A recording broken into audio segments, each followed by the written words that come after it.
Actually, I've never read any of Adamski's. What's his first name again? George. George Adamski. But now that you've mentioned it, I think I might go and have a look. Well, the books have been reprinted. Inside the Spaceships is the middle book. He tells you how he went for rides on the ships and the people there. And the last one is Flying Saucer Farewell, where he talks about his world tour. Right, do you know the name of the first one? What was the name of the first book? Flying Saucers Have Landed. Right. So they... By George Adamski and Desmond Leslie. There are 3 main books, are they? There are 3 books. Yeah. Right, okay. They have reprinted Flying Saucers Have Landed. Whether they've reprinted the other ones, I don't know. Yeah. The photograph on the front of the second book of a carrier ship was taken by the telescopes at Palomar. And Adamski says, that's not my photograph. He says, that's a big telescope at Palomar. He says, that's a government photograph. He wouldn't claim that one, although he claims a lot of others in the book. Right.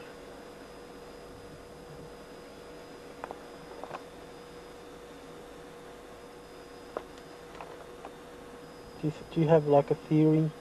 How do you mean? Do you have any theory of your own why the UFOs would come to the Earth? Well, I think the simple reason is that they first came on the scene. Of course, they've been about for thousands of years. They first came on the scene when we dropped the atom bomb in Hiroshima. They wanted to see what we're going on and what we're up to. Yeah. Yeah, I agree with that. If I found out that you were playing with atomic weapons or something and yes, likely to blow things up, I'd be hovering around to find out what you're up to too. That's right. That's why I think they're doing it, and they've been watching us ever since. So, mainly from 45 onwards, I'd say, yeah. Yeah, mainly of later years, anyhow. You can go back to the Indian writings of the Mahabharata, the Sanskrit, the Vedas, Samarangana, Satrahara. They talk of it. Vimanas and Vyumas, they're circular ships.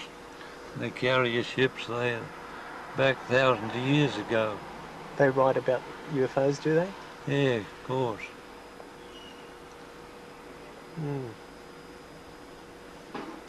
It's been translated from the Sanskrit, Indian writings.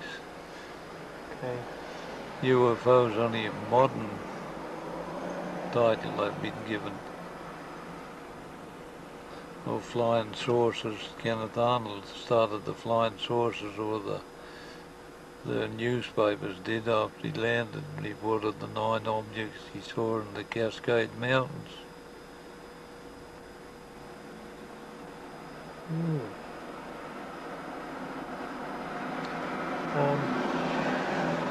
Sure, you don't want me to get you a glass of water or anything, Stan? No, You'll be right? Right. Okay.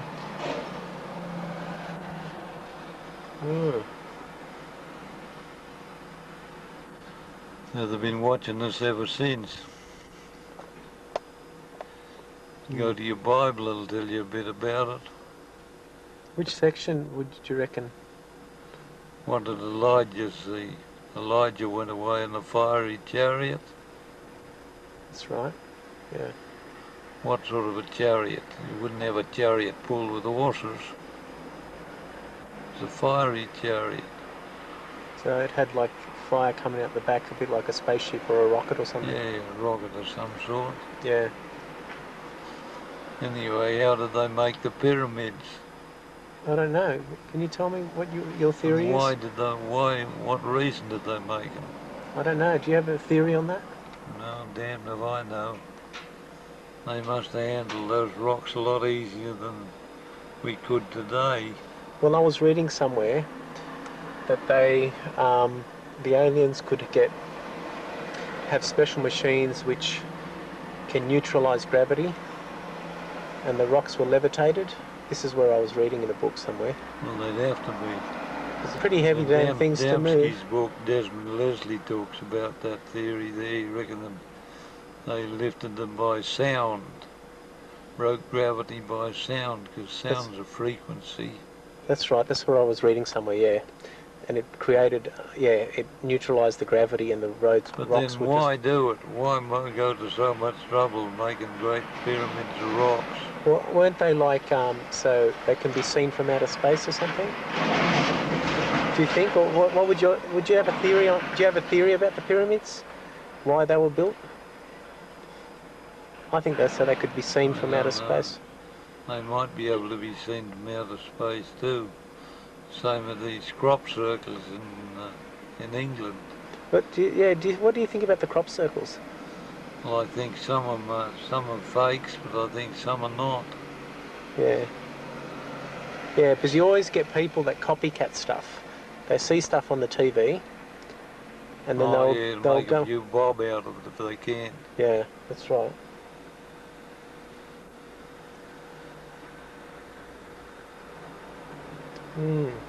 So you don't have a theory about the pyramids at all? Why they were built? Can't see why. But not only the pyramids of Gaza, there's about 200 odd pyramids up along that Nile. I didn't know that. Oh, the smaller ones, of course. Yeah. They've got those pyramids in South America too. Yucatan. I thought there was some in South America. You got those temples at Angkor Wat in Cambodia.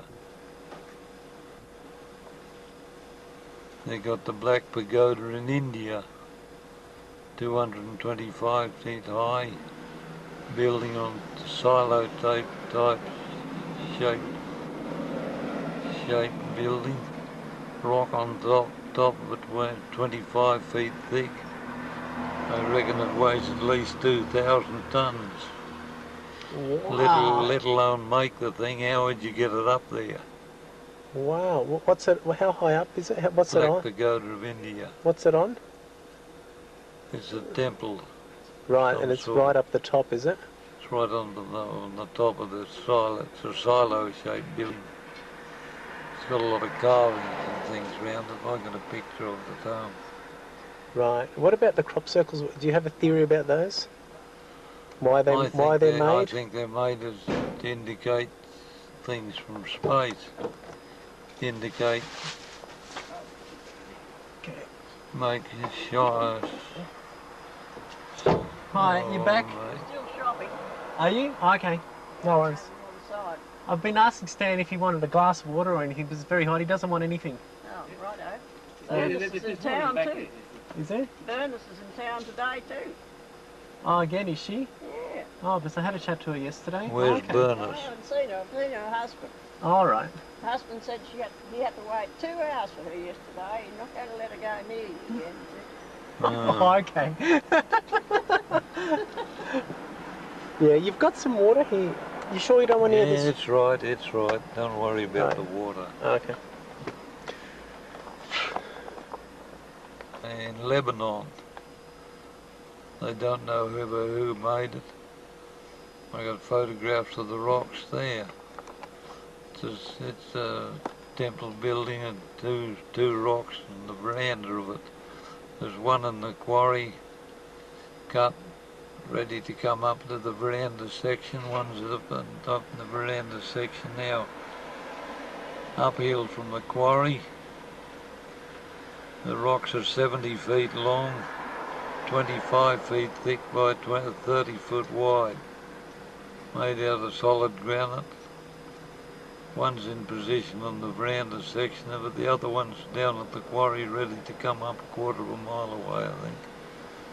Now you can get all the slaves and ropes and things in the world if you like. You'd never get shipped a rock that size. What do you mean you couldn't move it? No.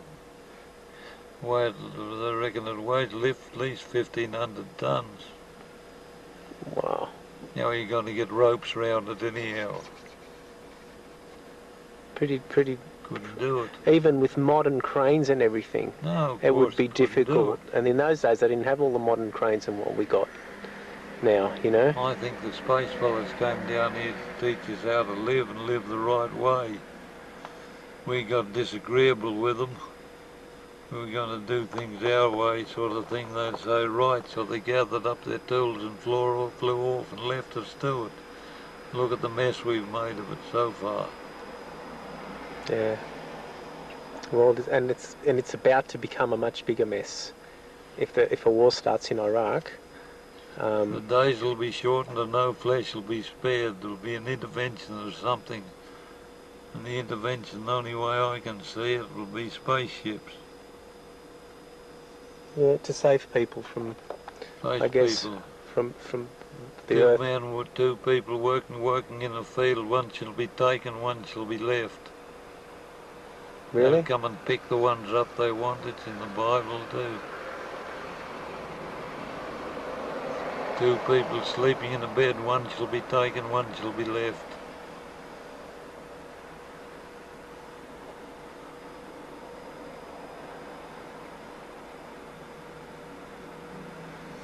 I think they've been doing a lot of survey work for the last 50 odd years, 60 years. Spaceships lying about. Of course, the little discs, about 3 feet in diameter, hover over a person's house in the night. Nobody knows anything about it. Taking a survey of the people inside the house. Take tapes or something and take it back to the carrier ship to get records of different people.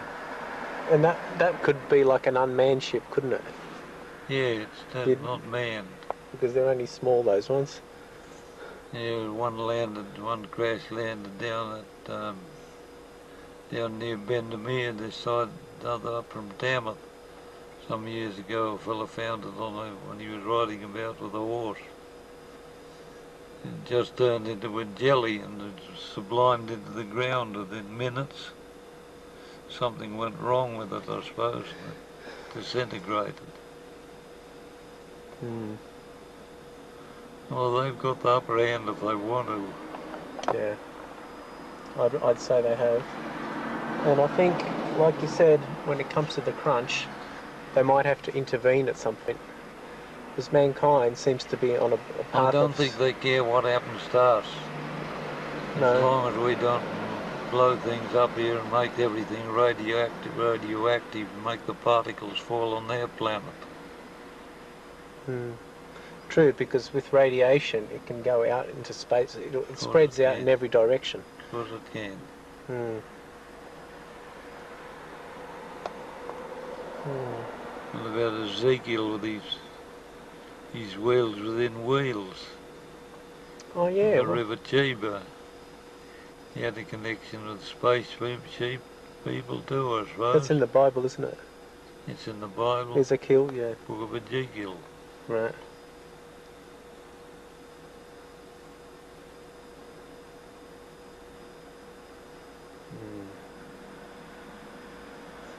Because I don't know whether the Bible is teaching us the full truth either. There's so many different translations. My knowledge, there are 44 different translations in the world today. Yeah. Which one's right? That's right. Exactly. And then I went overseas, and I went to India, and I studied like the Eastern religions as well. Yeah. And see, and they're a little bit different from the Christian religion, you know. Yeah, well, what's your concept of God? To me, my concept of God is that God is the whole universe, everything included into one, right? The whole universe, the whole energy of it, to me, that's what God is. Yeah. Yeah, But it has to be a force. It can't be a he, like it's mentioned of in the Bible. exactly right. It has to It's be. impossible to be he, because you'd have to have a she. That's right. You can't, he sounds like an old gentleman sitting on a cloud waving a wand and controlling the universe. That's impossible. That's right. Exactly right. To me, the universe is just an energy or a force, like you said, right? Without a gender, without a colour, without any form, really. It's a formless energy. It's an invisible oscillating isotropic force, manifest on itself, transmitting energy and ultimately matter.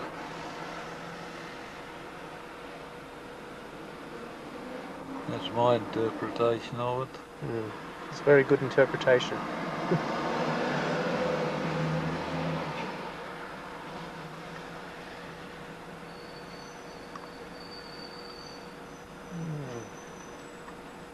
Because man can create things too.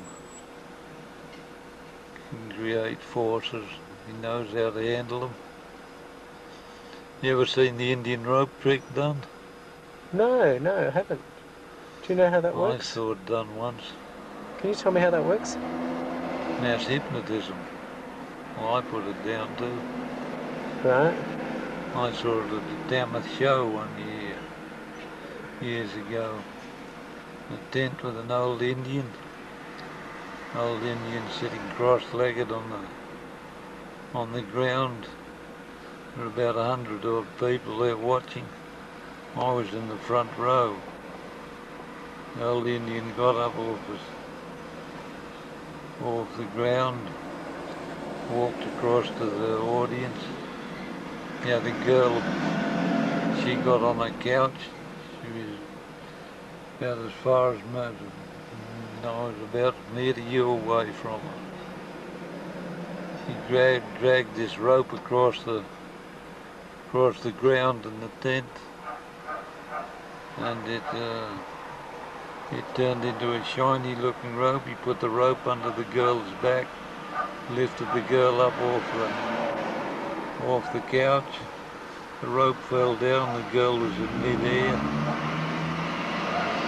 I think if I remember rightly, he passed hoops over the girl now to prove that she was in mid-air. I put it down as mass hypnotism. Of course, then she subsided down onto the couch again and got up and walked off, and so did he.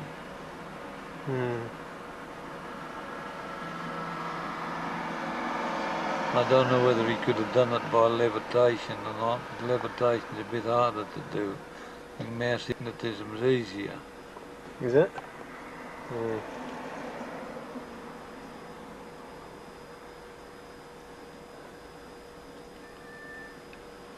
Like Christ walking on the water.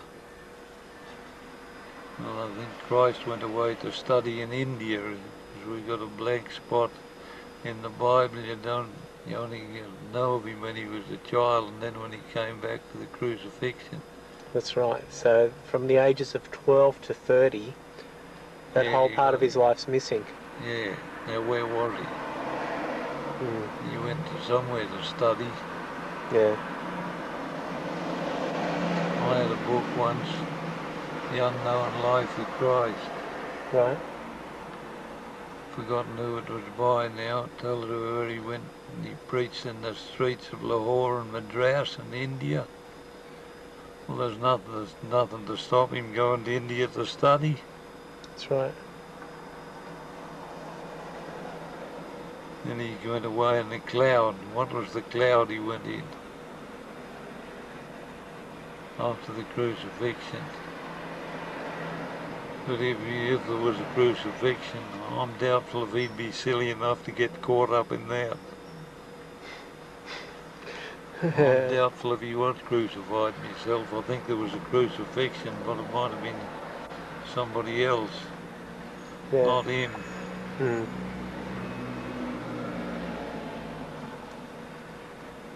If he had those powers, he'd be like Apollonius, the Greek master, in 100 AD, before the Roman court.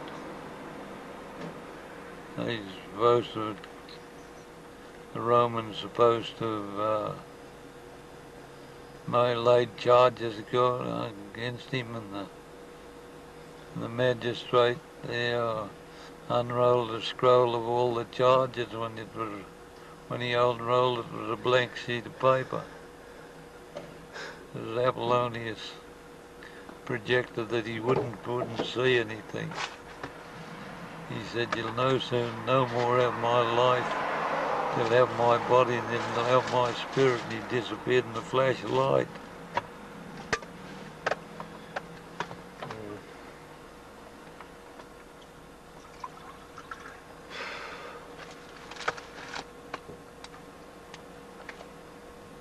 Drink water? Thank you. That'd be great. Been asking Stan, he just doesn't want anything. You want a drink, Stan? No, I'm right, thanks, Terry. Thank you. Yeah. Excuse me. Yeah. Yeah. So, is there anything else you want to tell me, Stan, or? Oh, I could think of hundreds of things. Yeah. Okay. Well, we're still filming. If you want to keep going. You tell me something else if you want. Apollonius was a Greek master. He materialised the foot of Mount Vesuvius later. According to what you read, of course, doesn't say it's true. He just put it on the shelf.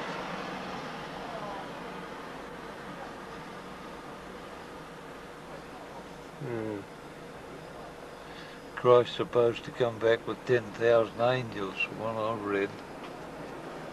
Well, why wouldn't they be spaceships? Pick up the ones he wants and the ones they don't want.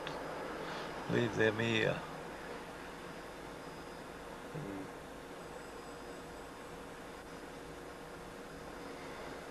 The shiny silver. I'd leave it to you because you weren't yours. Melbourne Cup, the shiny silver one. No, he didn't tell me that. No. Oh, well, we'd better mention that one. Yeah. Did you want to talk here, or did you want to? Well, this is all right, Yep, sure. isn't it? Go for it. Is it all right for you? Yeah, absolutely. And the camera?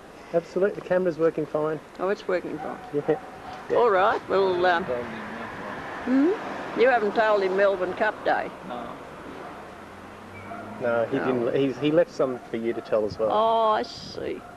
All right, That was nice of him. Melbourne Cup Day. Yeah. We were going up the, we were just about to go up a hill out in the paddock. Well, that's hang on a sec. This rain gets you down after a while, I can tell you. Yeah. Okay. Well, if you want to just tell me about that one, Melbourne Cup Day. Yeah, we started about. Yeah. Yep. Well, it was about 2 o'clock in the afternoon. Yep. We were just going up to help feed cattle. Yep. At Stan's sister's place, you see, and we were down along the creek, and we just crossed this last creek crossing and looked up this hill where the road goes, and here was this big shining thing that looked as though it had to be almost on the road halfway up the hill, circular, and it was so shiny, it was just brilliant.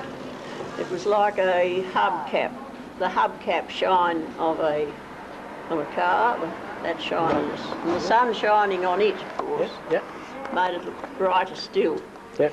So I had to open 2 gates down at the bottom of the hill, and I watched it while I opened one, and it was just there. When I got to the second gate, I couldn't see it.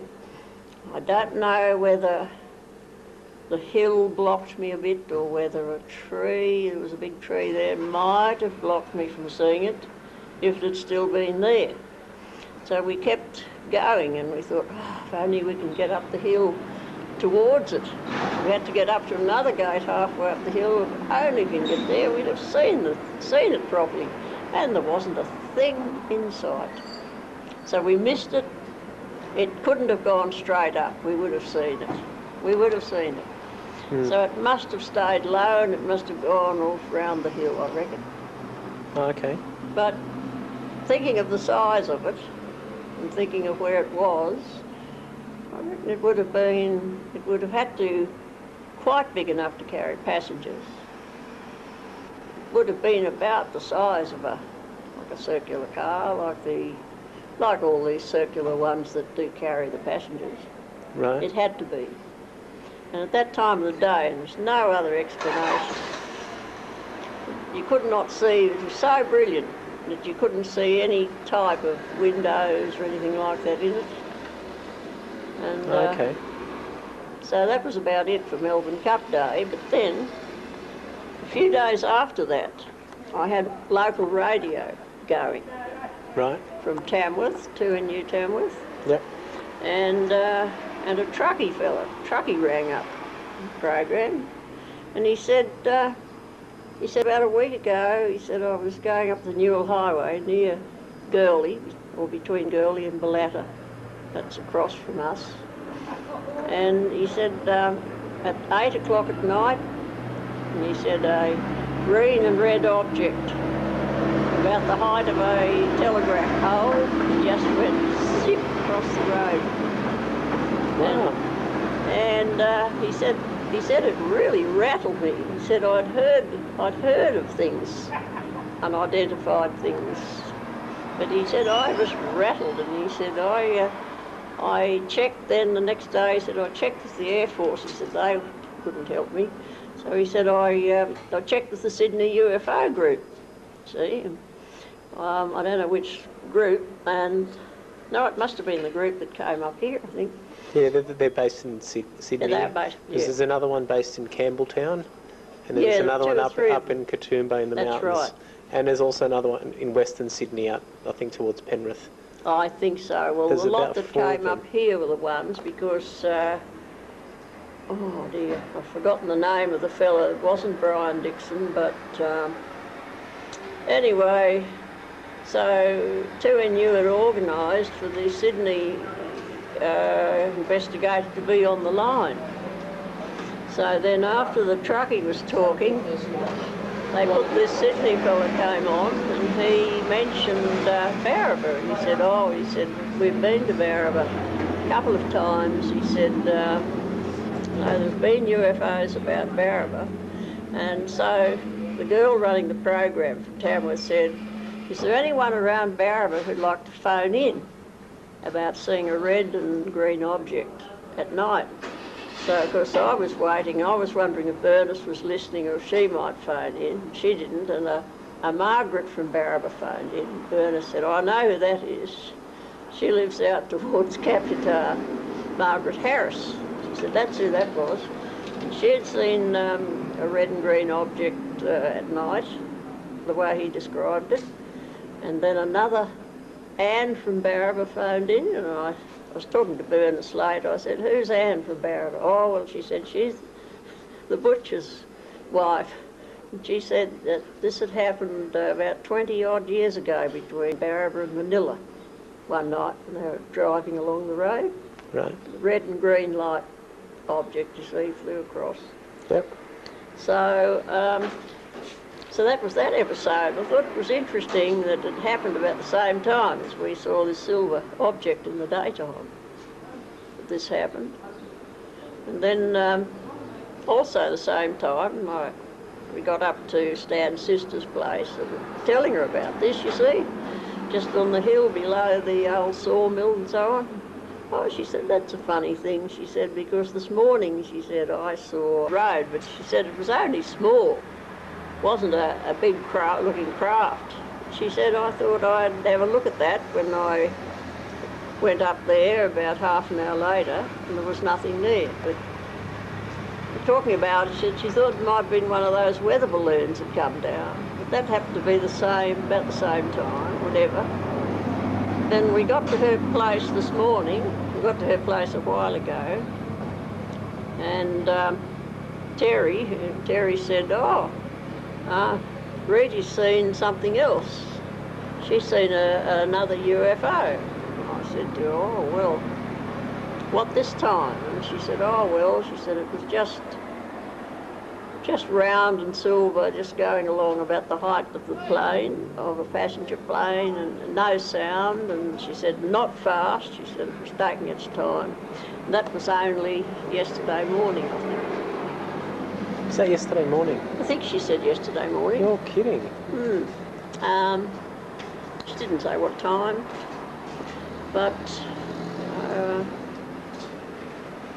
I mean, you can tell a passenger plane goes over. Most of those planes, they go pretty high, but they're just different somehow, and they do make a little bit of a sound, you know, like with the jets, engines in them. Yeah. This thing went across perfectly silently. It's probably one. Oh, what, sorry? It was probably one, I reckon. Yeah, well, if it was not making no sound, it makes you wonder, well, see, we don't have any kind of technology that can fly without any sound. No. Unless you got something like a hot air balloon, but then... Sometimes they reckon they make a humming But sound. still, these they've got that... UFOs. Oh, really? You heard that? Someone else mentioned that, yeah. I've heard that, but I've never heard a humming sound. Yeah. Those ones we saw back in '62, that was the first thing I would say that I'd seen back in '62. Yeah. And they were the silver discs. Right. And I don't know, Stan might have told you about those. You did tell me something about... But I want you to tell me as well. Well, about midday, Yeah. round about then, and we had a visitor with us, and she said, quick, come out and see what I can see. And I was teaching our daughter Julie. We were doing correspondence lessons at the kitchen table. We dropped everything and went out and looked up, sort of, you can shelter your eyes with the overlapping veranda and the gutter spout and look up above it. And so the sun didn't stop you looking. And here were these silver discs, very high up, and they were just coming into view. And then you look at them, they seemed to get higher, so you couldn't see them. Yep. And there was all, the sky was a tangle of all this silvery sort of substance, which, looking at them hard, seemed to come from them, like an exhaust from them. Yeah, if you can just excuse me, Jean, this Yeah. tape's just Running out. died. Yeah, go for it. Righto, well, as we watched these Yep. for a while, they were coming and going, and the silvery sort of thing from them started coming down, and it kept breaking as it came, and it never reached the ground. It sort of disintegrated and broke up before it reached the ground. So we were watching that, and then one of them came low as a passenger plane. It was still a silver disc. Right. Couldn't detect, because we were looking at it from underneath. Right. Couldn't detect anything except it being shiny and silver and circular. But it, Was it like sort of shiny blinding, or well, I'll still say like a shiny hubcap of a car. Which is, like yeah. a solid hubcap. That Right. sort of a shine. yes, it's not overly blinding, but Very shiny. enough sun on it. The sun, of course, made it shiny. That's right. Yeah. So it came low, reasonably low, and stayed right over us, perfectly still. So we decided to count, and we counted slowly 10 before it moved off, slowly in an easterly direction. Watched it till it just went out of sight, but all the rest of them seemed to go up high and get out of sight. I wouldn't be surprised if they had one of those big motherships was up there out of sight that these little discs get into. Yeah. So, of course, that was after having read George Adamski's books, after having gone to Sydney and met him and heard his lectures, and we were just completely convinced after that, because these, he had the silver disc. I suppose Stan told you all about him. Yeah, he was telling me you've got Yeah. a few of his videos and books and stuff books at home. and stuff we have. Yeah. Yeah, and Oh. he told me that you actually went and met him, and We did. Oh, wonderful experience. yeah, Absolutely He's wonderful. actually Stan said that he's actually passed away now. Oh, he has. Back in He has. 65 or whatever. Yeah.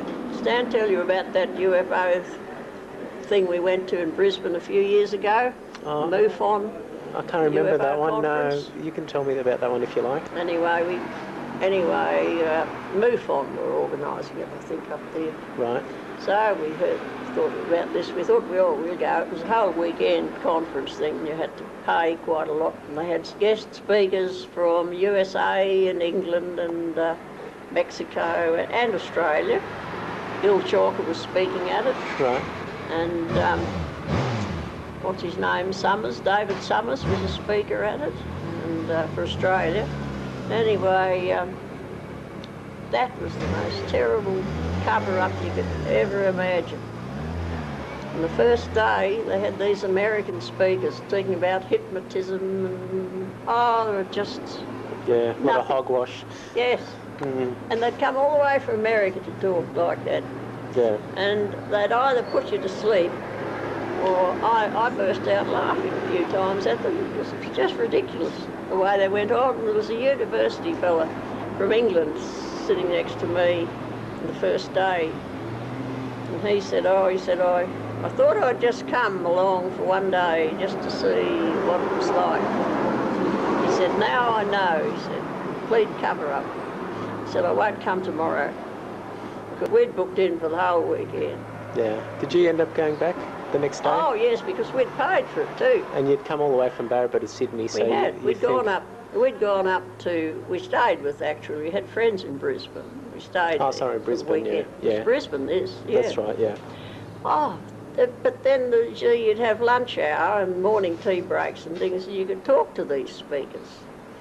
And you'd mention George Adamski, and they'd all pretend they'd never heard of him, or they'd go all sort of vague, you know, and they weren't allowed to talk about him, because if they'd been investigators, I mean, he's just the main UFO contact person for America. Yeah. He'd been in the craft, he's met the people, and they are people, they're not creatures with great big eyes and no mouths and all that rot. So they actually look like us, more or less? Absolutely. I thought they would, yeah. Absolutely, and well, I mean, more intelligent than we are, probably. we are. Yeah. Oh, he had a sketch in his book of this fellow, this chapper. Didn't want him to take a photograph of him. And he had a sketch in his book of that, but he had photographs of these UFOs, terrific photographs, and he had movies of them. We didn't even see the movies because he wasn't allowed to show them.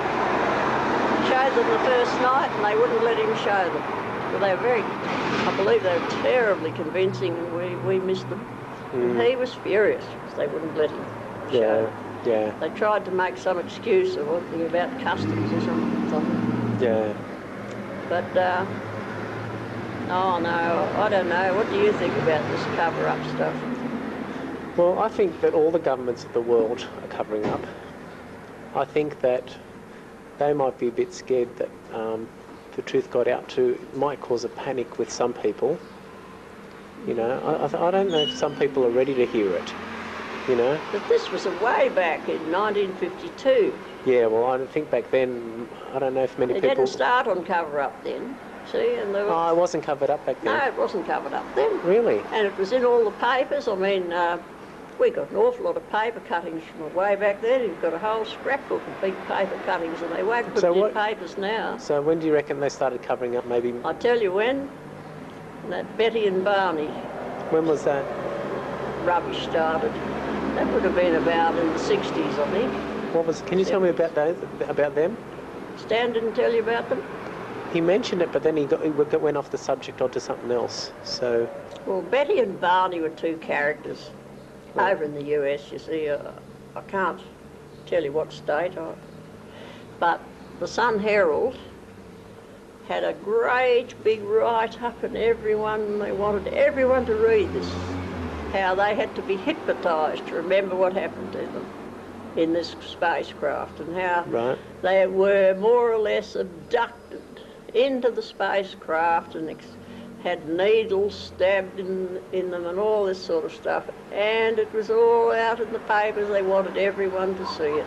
Great big double page in the Sun Herald. So obviously that story was seemed to be the beginning. Totally fabricated, wasn't it? Rubbish. Yeah. No, it wasn't fabricated. Really, I think it might have happened, but they didn't have they didn't have creatures with 3 fingers. They hadn't got to that stage. Right. But they were a bit wrong. They didn't look quite like us. But they had to be hypnotised to remember what happened to them. Right. None of the earlier stories, none of them had to be hypnotised to know what happened. So yeah, so okay, And the nonsense seemed to start back then, I think. yeah, Then it carried on. right. That's what actually that's what Stan was saying. Yeah, Betty and what was it? Betty and Barney. That's right. Yeah. He said that too. That in the early days, people didn't need to be hypnotised; they just remember stuff. Yeah, well then that You other know. wonderful fella who's talking now, Robert Dean. Right. Have you met him or heard him? I've or heard listened about to him. I've heard about him. Yeah. Well, we got a tape of his that the Sydney group gave us, and we have a copy of it, one of his tapes. And he was in the Vietnam War Right. for America, Okay. and he's onto the UFO business now, but he was so disgusted with his own country. And he said in this tape about Buzz Aldrin, the famous no astronaut fella. That's right. I know him. Was he the second man on the moon, or third, or like something? that. Second he or went third? up in one of those. After Neil Armstrong or something, something like that. I remember. Yeah. And Buzz Aldrin was so excited when he got back because he was so excited to tell about the UFOs he had seen at the moon or on the trip or something. And they grabbed him and they shut him up and more or less imprisoned him for about 12 weeks. Wow. And they wouldn't let him say anything, and he was so excited to talk about it. And they went and they practically ruined this man, shut him up, and Robert Dean was just so upset talking about what they'd done to this famous fella Buzz Aldrin, just because he wanted to say that he'd seen UFOs. Yeah. And he wasn't allowed to say anything. Yeah. Apparently all their astronauts are not allowed to say anything about it. Yeah. And I think Robert Dean must be he'd be a great fellow to meet. And he said in this Vietnam business where America shouldn't have been anyway. And he said some of the Americans were left back there, and I've forgotten what happened now, and they were abandoned. And he was just so upset he could hardly speak about it. They didn't care. They didn't care what happened to them. Didn't care if they were killed or what happened to them. I sort of wonder what he's thinking about this Bush now and Iraq. Yeah. Well, I think we are going to have some kind of war. I mean, I don't know how big. But But we why did- does Bush, why does he, Well, I think he's it's just so determined? There are going to be hundreds of lives lost and all I'd this say shooting and killing, thousands. thousands. I'd say thousands. And the well, Australians that have gone over there, Howard just sort of having to play along with Bush. And, oh my well, goodness, a lot of people are upset about I think Howard. it's terrible. I Yeah. think so. Yeah, it is terrible. I mean, he's really taken like Bush's side like 100%, and Absolutely. I think, Tony Blair's worse, I think. yeah. Well, the three of them were all in Three this of them. together, and well, this is the problem where you have. The United One Nations, person- though, they this is don't the- seem, they want to overrule. That's right. This is the problem where you have one person in charge of a whole country. I think it's a problem, like a president or a prime minister. They shouldn't Because have they that can make power. a decision. Exactly, it's too much power for one person. They shouldn't. They can make a decision, and then no one else can stop them doing it. It's you know? terrible. Yeah, that's right. I mean, they're in charge. You know, while they're in that seat. So Terrible. yeah, I think it's a bit They wrong. passed a vote of no confidence in Howard yesterday. Oh, really? In